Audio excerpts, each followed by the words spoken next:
სახელით მამისა და დათისა და დაწმინდისა სულისა და ჩვენთან არის ღმერთი. ყველას გილოცავ ჯანმრთელ დღეს. ღმერთმა მრავალ წარას თუ თქვენი და სულიერ საქართველოს ამინ. ჯოვანელი საფურება ვიფასო მეგობრებო. გასვლავ საშობაო წუხრი, რომელსაც ებმის ლიტურგია. ანუ როგორ არის იცით ეს სახურება შედგენილი, რომ ფაქტიურად ჩვენ შობის დღესასწაული უკვე დავიწყეთ. შობის დღესასწაულის აღნიშვნა უკვე დავიწყეთ, თუმცა კი ველოდებით იმ საგალობელს, რომელიც ზეციდან უნდა გაისმას, იდება მაღალთაშინა ღმერთსა და ამის შესახებ ცოტაქვევით მოგახსენებთ. დღეს თვითონ ამ სახურებაზე გეტყვით, რომ ყოველი წუხრი გახლავთ ახალი დღის დასაწყისი. ჩვენ უბრალოდ შეიძლება დროში ცოტა სიზუსტით ვერ აღვასრულებთ ამ ყოველივეს, იმიტომ რომ ეს მწუხრი წესით უნდა დაგვეწყო მაშინ სადღაც საღამოსკენ ესე 3-4 საათის შემდგომ და მასზე უნდა მოგვება ეს ლიტურგია, მაგრამ მერე კიდე რომ ღამისთება გვიწევს, ჩვენ ახლა სუსტი ადამიანები ვართ და ამდენი ერთად აღარ შეგვიძლია და ამიტომ ის ღამისთება მერე დილის 2 საათზე ის კარი მთელი თავის საკითხავები წესით თუ ასე გავყვებოდით საათობრივად როგორც არის მოცემულობა, ჩვენს სისუსტეს ითვალისწინებს ღმერთი პირველ რიგში და ითვალისწინებდა ეკლესია და ამიტომაც ეს სახურება ისე არის შექმნილი, რომ მაგალითად წუხრი ჩვენ უკვე ახლა ვიგოცეთ, ეს იყო საშობაო წუხრი, შეიძლება ასე ითქვას, ანუ შობის დღესასწაულის აღნიშვნა ჩვენ უკვე დავიწყეთ. შობის დღესასწაული იწყება აი ამ სიტყვებით.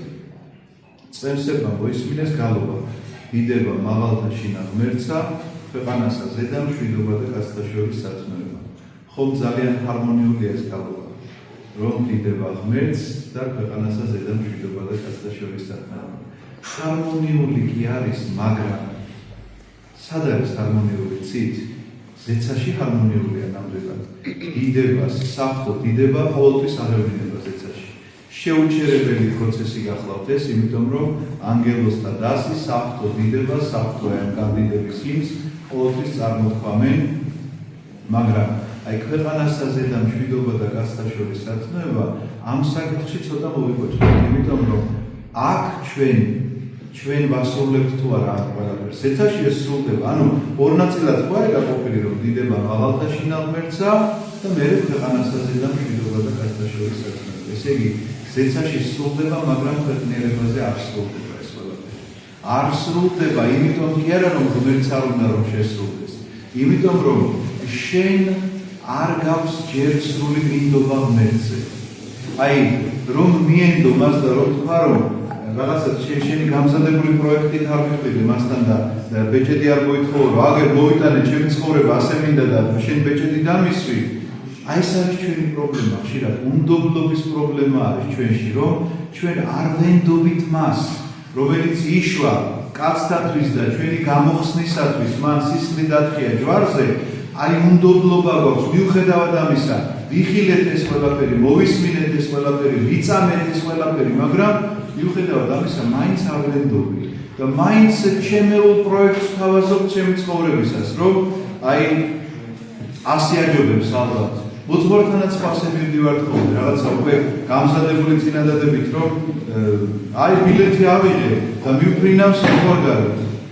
და იქნება და ბილეთს სანამ აიღებდი, იქამდე მისულიყავი, რომ ამ მოძღვარი რო უარი რო გითხრას, ამ ბილეთს რომ იზარალებ, მე ხო შეიძლება რომ ისე დამრგოლდე, რომ აი მე ახლა აი როგორ მოძღვარმა, როგორ დამამრგოლა, არ მომცა გითხება, რომ სადღაცაც წავსულიყავი და თუ კურთხევა გინდოდა მაშინ სანამ ბილეთს აიღებდი, იქამდე უნდა მისულიყავი კურთხევაზე. და თუ კურთხევა არ გინდოდა, უბრალოდ ბეჭედის დასმა გინდოდა, მაშინ მოძღვართან რაღაცა მიდიხარ, ეს ბეჭედი შენ თვითონ უნდა დასვა შენ ცხოვრებაზე და სხვისგან უკიღა ითხოვ მე პასუხისმგებლობას. ასეთია ჩვენი ცხოვრება. მოძღვართან მივიდო რეუბნები, აი უკვე გადაწყვეტილი მაქვს, რაღაცა ფული გადახდილი მაქვს, საბუთები გამზადებულია, შენ მაკურთხე ხლა უნდა შევიძინო. შენ მაკურთხე ხლა ბილეთი ნაყიდი მაქვს, უნდა გავფრინდე. კაცო, ბილეთი შეძენამდე რატო არ მიკითხე? ყიდვამდე რატომ არ მიკითხე? ნაბიჯის გადადგმამდე რატომ არ მიკითხე? იმიტომ რომ ნდობის ნაკლები გვაქვს, ის ნაკლებობა გვაქვს, რომ ახლა მე ასე გადავწყვეტე ჩემი ცხოვრება და მოძღვარი ამისთვის ჭირდება რომ ბეჭედი დასვას.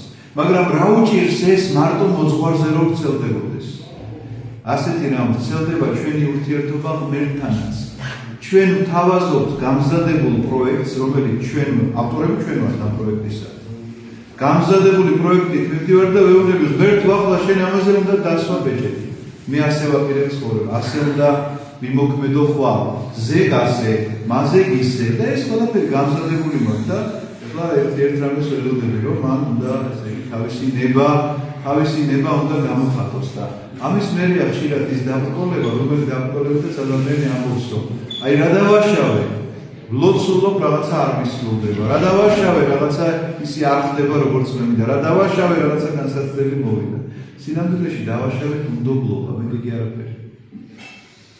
იყავ ნება შენი, ვითარცა ცათაშინა, ეგრეცაც ქვეყანასა ზედა, იმას ნიშნავს, რომ უფლის ნება ისედაც იქნება. შენ რომ არ თქვა ეს, ისედაც იქნება, მაგრამ რამდენად შენი ნება ეთანხმება მის ნებას, ამის შესახებ არის ლაპარაკი. ზეცაში აუცილებლად იქნება მისი ნება და ქვეყანასაც აუცილებლად იქნება, მაგრამ შენ თუ ხარ შეთანხმებული. ნეტარი აპოსტოლი წერს. უფალო ყველა იმას გეკითხება, რაც სურს. შენი უკეთესი მსახური ის კი არ არის, ვინც შენგან სასურველ პასუხს მოეღის. დააკვირდით?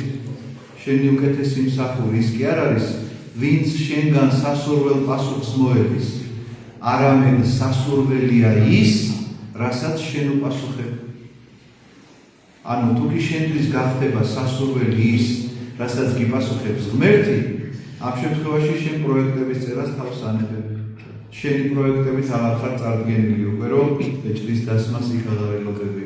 შენ ხარ ადამიანი, რომელიც ეძიებ ღვთისნებას, რომელიც გამუდმებით შესცქერი მის ნებას, რომ სადმე აცდენა არ მოხდეს მის ნებასა და შენს ნებას შორის და არ აღმოჩნდე ადამიანი მისი ნების გარეთ, რომ თანხმობაში არ მოხვიდე მის ნებასთან.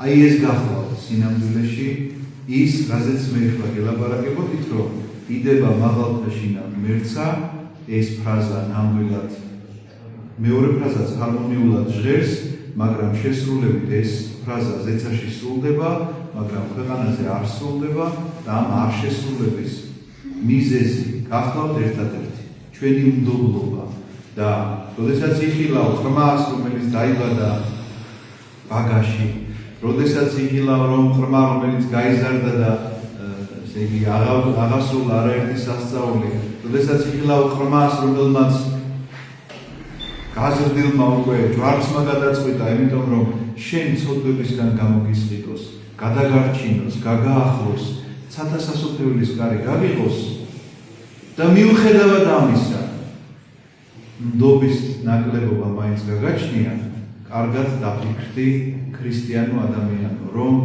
ამ სიტყვების თქმის დროს სად იმყოფება შენი სული, ახალი პროექტის შედგენაში შენი ცხოვრებისა, თუ იმის მოლოდინში, რას ინებებს ღმერთი, რომელი ნების აღმასრულებელის და მსახურიც უნდა გავხდე მე. ასეთი უნდა იყოს ქრისტეშობა ჩვენთვის. აი ქრისტე უნდა იშვას ჩვენს გულებში, როდესაც ლაპარაკობენ, ასე უნდა იშვას, სხვაგვარად ვერ იშვება.